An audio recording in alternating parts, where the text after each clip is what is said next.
Hi, this is Wondershare Filmora Go. We are here to help create your videos anywhere on the go. Today we're going to talk about how to scale and rotate your videos in Filmora Go.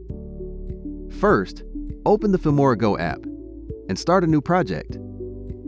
Now import the video which you want to rotate and edit its scale.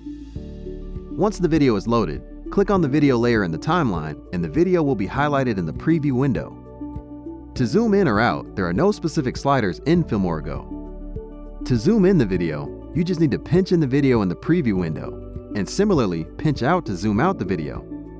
And to rotate the video, you just need to rotate your thumbs while pinching in the direction you want to rotate your video. You can also rotate while zooming in or out. So this was it for today's video. If you have any questions, feel free to drop a comment below, or stay tuned by subscribing to our channel. We'll see you in the next video.